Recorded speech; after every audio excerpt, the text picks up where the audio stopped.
Hey guys, KiraKennedy here with my predictions video for NXT Takeover War Games. I almost forgot what the pay-per-view was called. I know I didn't wind up doing a reaction to, a review of TLC. That show was, it was a show. I'll be honest, I don't really remember much about it past Balor and AJ Styles, and that was, that was pretty much rendered completely pointless with Balor being murdered the following 2 weeks by Kane. That was, I. Let's put it this way: when I was reacting to it on Twitter, because I've been trying to reduce the amount of swearing I do on my Twitter, I kind of just left it to the sighing emoji, like they're just. As you can see, I also do have my iPad here, so I can look up the Wikipedia page with the current match listing. I have the Wikipedia page for Takeover War Games, as well as the Wikipedia page for Survivor Series.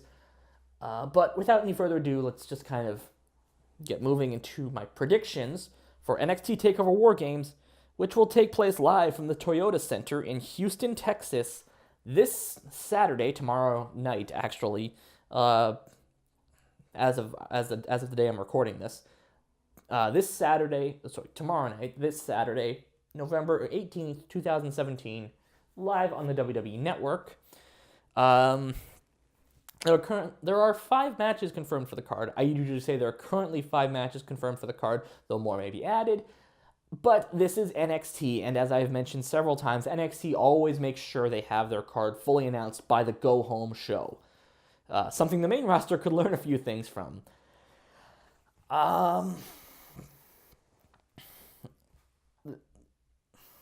There is another match that I would like to talk about, but it doesn't exactly pertain to the show itself. It's more the show that will air afterwards, which is recorded before.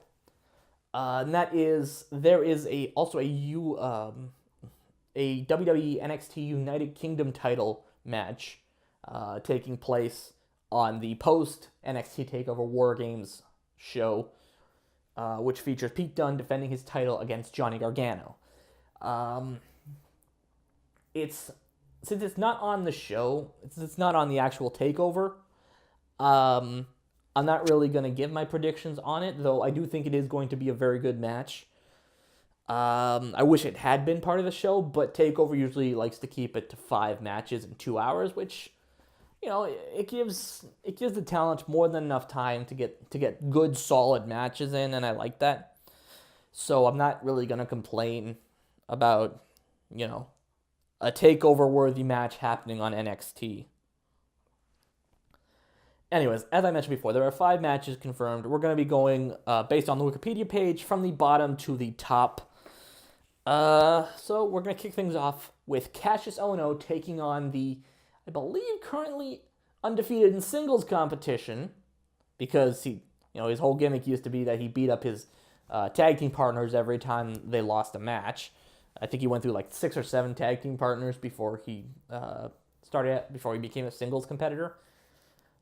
This one, I have a feeling it's one of the more foregone conclusions on the show itself. I think Sullivan goes over here, mainly because I have this feeling that Ono's kind of there to be this veteran that puts over the younger talent, and eventually, he's gonna retire and help as a trainer at the Performance Center. I would not be against Ono winning here, but again, I think Sullivan is the guy that's going to win here. I doubt a loss would hurt him, but when you have a guy whose gimmick is that he's a monster, he destroys people, the second you have him lose, you're just going to end up with another Ryback. And nobody wants another Ryback. The Ryback is an idiot.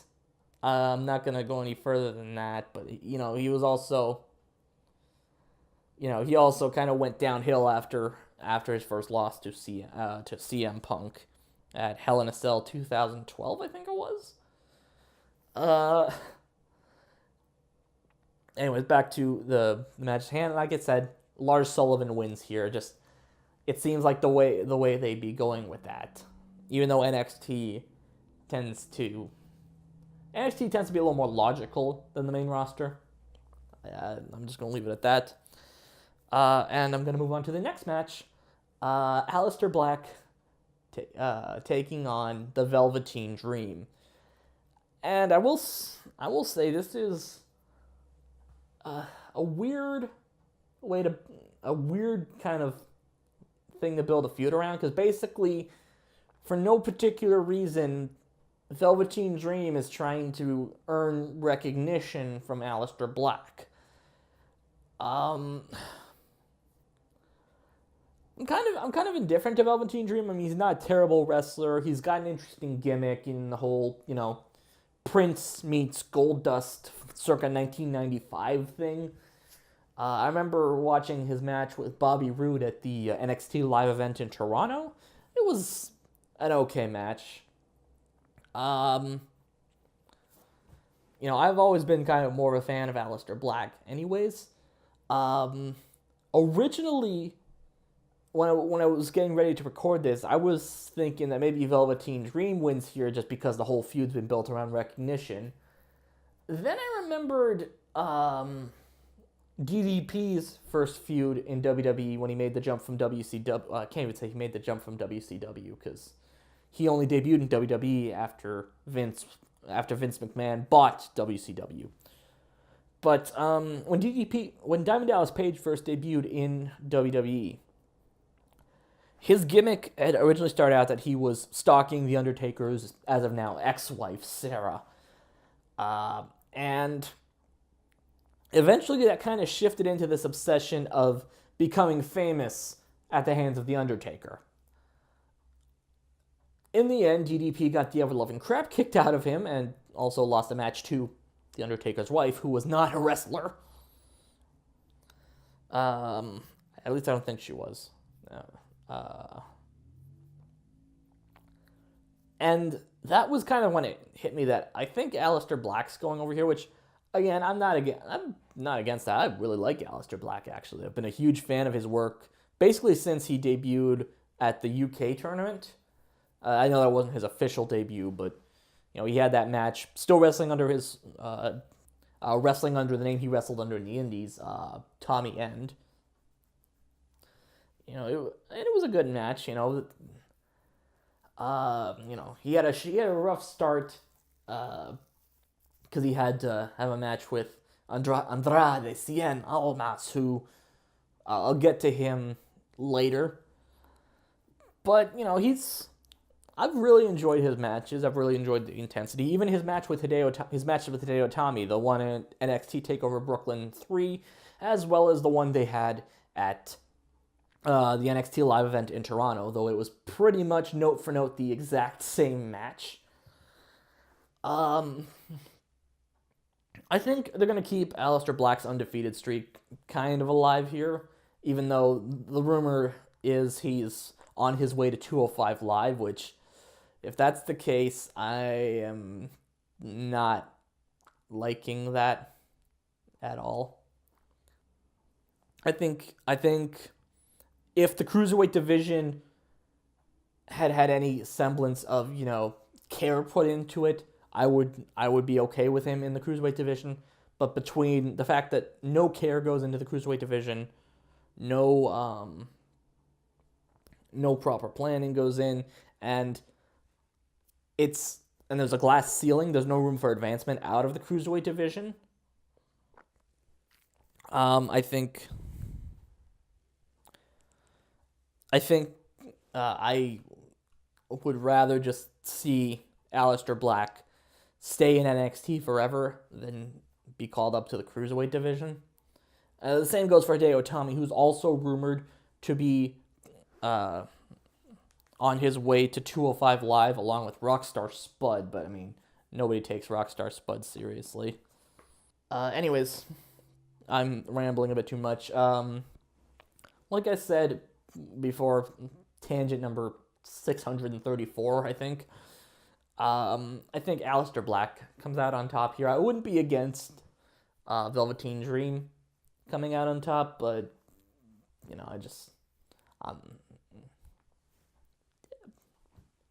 Alistair Black, that's really all I have to say.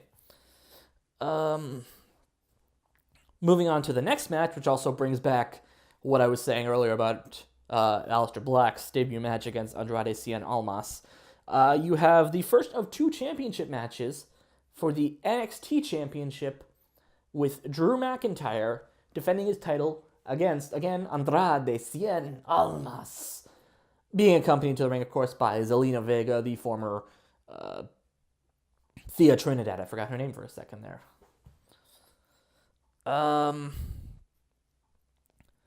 As I said as I've said multiple times, I even almost went into it when I was talking about Alistair Black versus Velveteen Dream. I haven't really been the biggest fan of Almas's work since he's been signed to NXT. I mean, the only good match I'd seen him have before this was against Ty Dillinger, and I think it's almost scientifically impossible to have a bad match with Ty Dillinger. Even the match he had with Kona Reeves, even the match Dillinger had with Kona Reeves at the NXT Live event in Toronto, which was mostly a comedy match focused on the fact that Kona was getting annoyed at the 10 chants, which I'll admit I did take part in because I am weak. But, like I said, almost scientifically impossible to have a bad match with Ty Dillinger. But every single match Almas had from then on just seemed really weak, and I guess maybe it wasn't clicking, and I was indifferent to it. I even said, I had no faith that he could have a good match with Johnny Gargano at TakeOver Brooklyn, and I was pleasantly surprised by that match. They had a good match, and it was probably one of my favorite matches at TakeOver Brooklyn. Then you get to the fact that also at that same NXT Live event in Toronto, I basically saw this match, and if Alistair Black versus Hideo Itami at the live event was any indication, this match will probably be a blow-for-blow recreation of that match my dad and I saw at the live event, which means, you know what? I think it's going to be a good match. I know, it's weird. I'm actually looking forward to an Andrade Cien Almas match, which is weird because, the dude's a former IWGP Intercontinental Champion, He was a founding member of Los Ingobernables back when they were a faction in CMLL, and if it wasn't for him, Tetsuya Naito probably wouldn't be in the position he's in now, getting ready to challenge Kazuchika Okada for the IWGP Heavyweight Championship at Wrestle Kingdom 12. But getting back on track here, I think this is going to be a good match, but just based on the predictions I had given at NXT TakeOver Brooklyn, I think what I said there about Adam Cole challenging for the title next, I think Adam Cole is next in line, and I think it's probably going to happen at the TakeOver event during Royal Rumble weekend in January. I can't remember where it's going to be, and I don't really have time to look it up right now. But I think McIntyre comes out on top here, though I still think it's going to be a good match. I think there's going to be shenanigans from Zelina Vega involved. But I also think that Almas may be on his way up to the main roster soon. Again, hopefully not 205 Live, even though I think he's well over the weight limit by at least a good 20 pounds. But yeah, McIntyre comes out on top, and Almas is probably on his way up to the main roster. I don't know. That's just a guess. After that, we have the second of the two title matches confirmed for the show. A fatal four-way for the vacated NXT Women's Championship. I'm going to go on a bit of a tangent to explain that. But for those of you who haven't been following NXT, after Asuka retained her title at NXT Takeover Brooklyn 3, which I think was a really boneheaded, stupid move, especially, now, but basically, she retained her title, but she had to vacate it due to a collarbone injury, I think it was. And during her farewell, they revealed that there was talks of signing her to either Raw or SmackDown. As we know now, she is now signed to Monday Night Raw, where she is being screwed by creative's inability to use anyone from NXT. Even Elias, who was probably one of the better used NXT talents, is starting to feel the effects of being of the main roster creative team. It's one of the reasons why I'm always hesitant, why I'm actually hesitant now to see guys get called up from NXT. Look at Balor. Look at Shinsuke Nakamura. Even, when I don't even know what I'm saying here, but, Asuka now, she's been on the main roster for, I think, a good 3 weeks now, since TLC, which I didn't get to review that either, but it was, That's really all I have to say about that. But Asuka's been on the main roster for 3 weeks now. She's had 4 matches, and even in England, where they'll cheer for, or, well, I won't say they'll chant for anything. They're not the Full Sail crowd. Anyways, the British crowd, which is more energetic, let's say. Even the British crowd was dead for her matches, which tells me that the WWE screwed it up. They dropped the ball like they always do. Anyways, back to TakeOver. It is a fatal 4-way for the vacated Women's Championship, NXT Women's Championship. You have Ember Moon taking on Peyton Royce, being accompanied to the ring by Billie Kay, as well as Nikki Cross, and the winner of the Mae Young Classic, Kairi Sane. I will admit, I did not actually get around to watching the rest of the Mae Young Classic. I haven't had a chance to sit down and finish watching it, but I kind of stopped doing the reactions because I thought my dad was getting ready to cancel our subscription to the WWE Network. He still has not, as I was able to watch the Go Home show for TakeOver very easily this past Wednesday night. But I will, I probably won't do a reaction for the rest of the Mae Young Classic. I'll probably do a reaction to the finals, Shayna Baszler versus Kairi Sane. Though I've also got a bunch of other reactions I gotta get done. I'm probably gonna do Omega Okada 3. I gotta re-record the intro for Omega Okada 2. Probably gonna look at Ishii versus Shibata from Wrestle Kingdom a couple of years ago, I think it was. Someone actually requested I take a look at the 2 out of 3 Falls match from NXT TakeOver Toronto, which was DIY taking on The Revival, which I've seen. It's one of my favorite matches, and I don't know if I even though I said I'd look into it, I'm not sure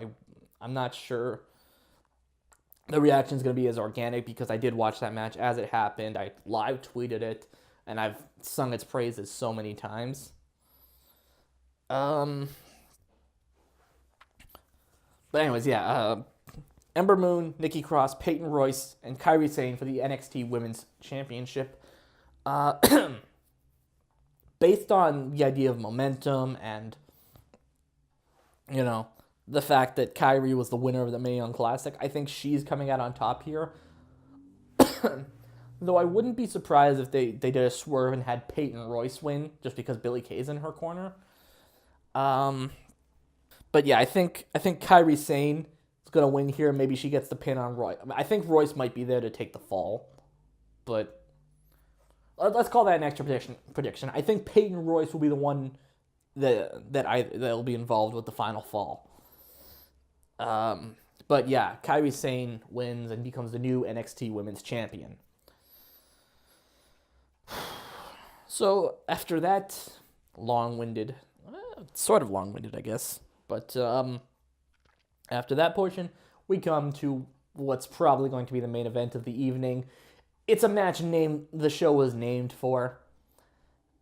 You have the Undisputed Era, the team of Adam Cole, Kyle O'Reilly, and Bobby Fish, taking on Sanity, the NXT Tag Team Champions, I should say, Sanity, Eric Young, Killian Dane, and Alexander Wolf, as well as the team of the Authors of Pain, Akam and Razor, and Roderick Strong.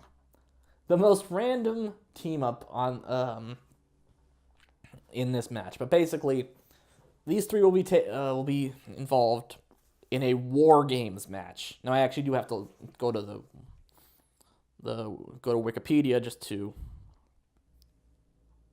Okay, I've got the War Games rules WWE posted on their website, because it's not the traditional WCW War Games rules where you had 2 teams of 5. There would be a coin flip for who would enter first and who would have the man advantage. And the match could only be won when all 10 men were in the ring, and it could only be won by submission. As I said before, let's have the rules for this match, which is now a 9-man tag team match, which 3 trios, if you will. For one thing, unlike the original War Games match, the top of the cage isn't going to be covered. It's still going to involve 2 rings inside of a massive steel cage. All 3 teams will be put inside shark cages by the entranceway. And a member from each team will start the match. And every 5 minutes, a new member from each team, one at a time, will be released from their shark cage and allowed to enter the match. So after 5 minutes, one person will be allowed to enter the match. Then, every 3 minutes, another person will enter the match until all 9 men are in the ring. Once all 3 teams have entered, they can win by pinfall or submission. Now, I think this one is... It's a little weird because they already kind of did the bait and switch early based on the video package I saw on the Go Home show. But I think the Undisputed Era is going to win here. And I think it's going to have something to do with Roderick Strong. Basically, the moment I found out Roddy was going to be teaming with the Authors of Pain, I thought, that's a little random. And when you look at it, the Undisputed Era are all former Ring of Honor guys, as was Roderick Strong. In fact, all 4 of them are, not all 4. Okay, all but one of them are former Ring of Honor World Champions. Bobby Fish never won the world title, but, So what I think is going to happen is I think Roderick Strong is going to align himself with the Undisputed Era, and he's going to cost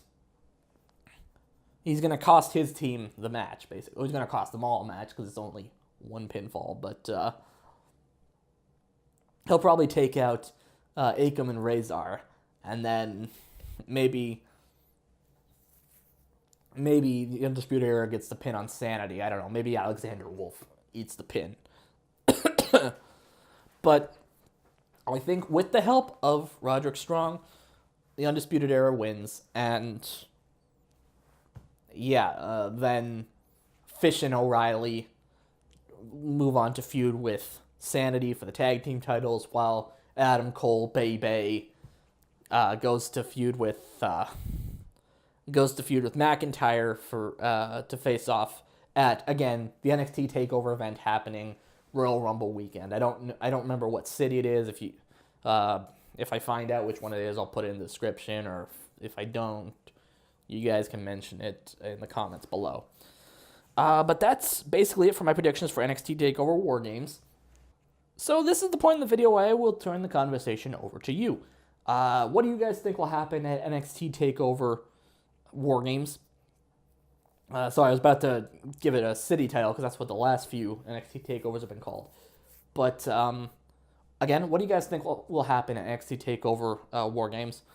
Who do you think will come out on top on each match? And what match are you looking forward to for the show? Let me know in the comments below. And as always, thank you guys for watching. If you guys would like to follow me on social media, I am on Twitter at KiraKennedyHNR, Tumblr at KiraKennedyHNR.tumblr.com, and of course, you can always check out my Facebook page at facebook.com/KiraKennedyReviews. Also, if you'd like to support the channel a little bit further, consider checking out my Patreon at patreon.com/KiraKennedy. And as always, if you'd like to check out any of my past work, my Let's Plays, my stream archives, even my reviews, you can do so at peanutbutterdisaster.com. So, until next time, which will probably be in the next 10 minutes or so, since I gotta do my Survivor Series predictions as well, though they might not come out till the 18th. Ignore that phone. But until next time, I'm Kira Kennedy, and thank you for watching.